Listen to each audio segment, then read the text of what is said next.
टे आलू कषापी छाड़ीदे टिके गरम पानी ता देहरे आम देदेबा। मुझे टेस्ट कली बहुत सुंदर लगुच। जय जगन्नाथ जय माता रानी। आज आम बनइबा मटन करी।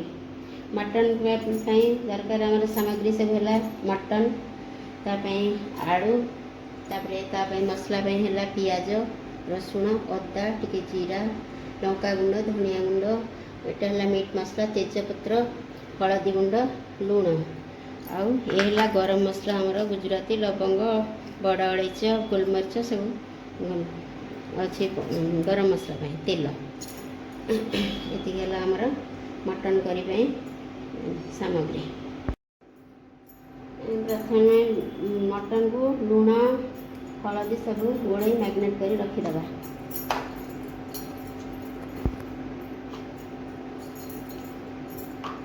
लुण हलदी तेल गोड़े दबा मैग्नेट कर रखीदे।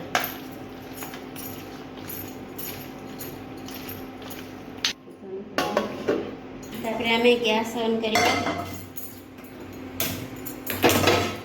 हल्का आम गरम मसलाटा को भाजवा टिके हल्का भाजवा टिके हल्का गरम करनवा। तापर आम आपको गुंड करदे टिके हल्का गरम कर गुंड कले तार बास्नाटा भल आसो। तापर आम आपको भजार दी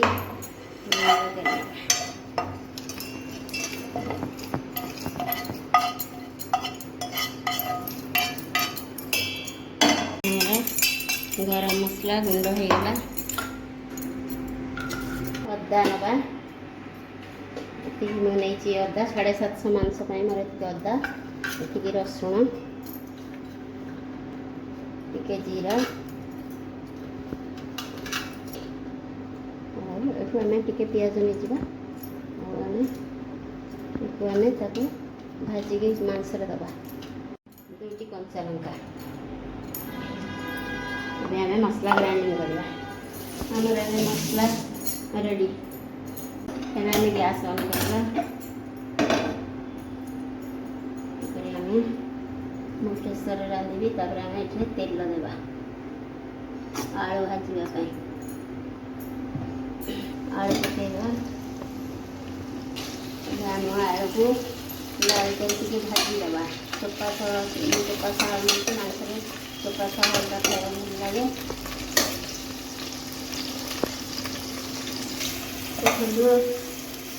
आलू आमर लाल हो जाए आम आलू को काढ़ी नवा। आम आलू को प्लेट को काढ़ी नवा।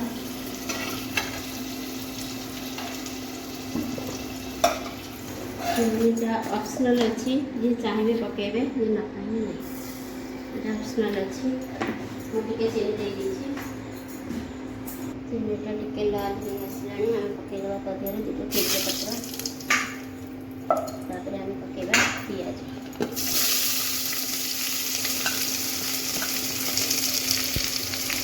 पियाजटा आम लाल होगा पर्यटन भाजवा भाजी लाल होगा पर्यटन तार कलर भी भल आसो और टेस्ट भी भल आसो।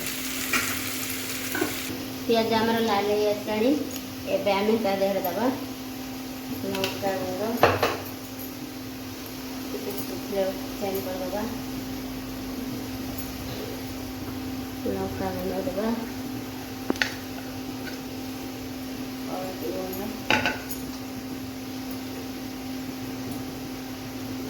आम हलदी गुंड पकई मटन में तेणु आ धनिया गुंड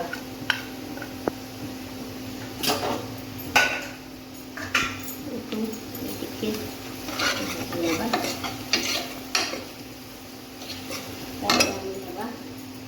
गोटा मसला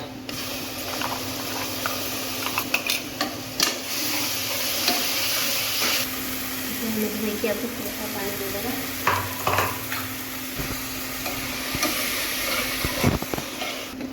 मसला को भल भाव में कषा कषा भल भाव कषिदेवा। मसला को तेल छाड़ा पर्यंत आम मसलाटा को कषा मझे मझे टिके मसलाटा को घोड़े देखा तार बास्नाटा रहा मांसरे जेहेतु चर्बी अच्छी तेणु अल्प तेल देखते देखो मसला अल्प समय लगे हाँपाई तार हो आसला देखो मोर मसला हो गला पूरा या आम मटन पकड़ मैरिनेट रखा मटन को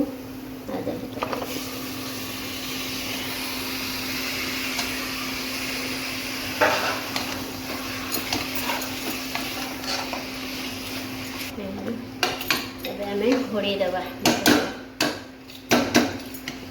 घोड़े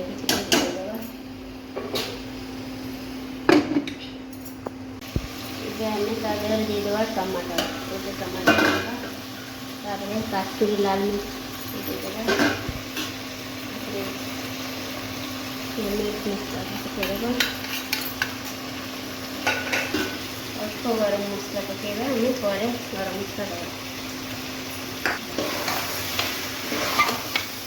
लुण दे मटन में आमर आउ टे कषि हम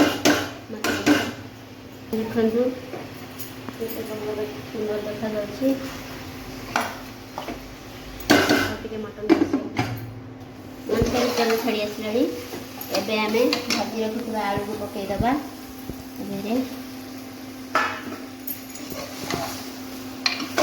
आउटे आलू कषापी छाड़ीदबा टिके गरम पानी ता देहरे आम देदेबा आलूटा टिके टिके आलूटा को आम कषापी छाड़ीदेबा देखो आलू मटन कषि गला भल भाव में कषि हो जाए मटनटा टी सीझा टाइम लगे तेणु देवी आधा आधा सीझी आसी जेहेतु मो पुआ मटन कषा खाइबा भल पाए मुझे पीस मटन कषा खोल पानी दे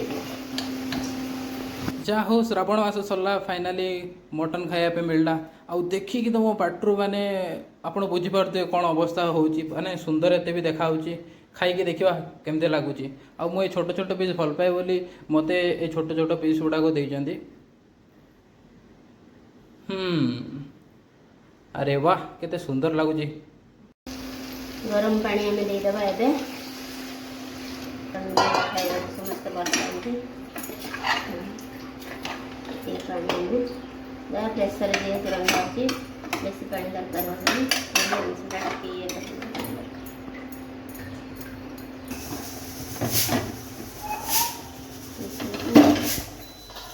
रेडी हो जाए मटन करी देखो मटन केते सुंदर देखा जाए आम टे गरम मसला पकईदबा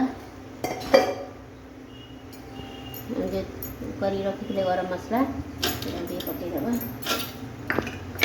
गरम मटन खाँतु तार मजा एक बेले मटन खाई जदि मोर भिडियोटी आपण मानक भल लगी था ताहले please like share and subscribe करेंगे निश्चित भाव में घरे बने भाव में ट्राए कर देखूँ तापर खाई केमती लगुच मत कमेंट रे जनइबे धन्यवाद।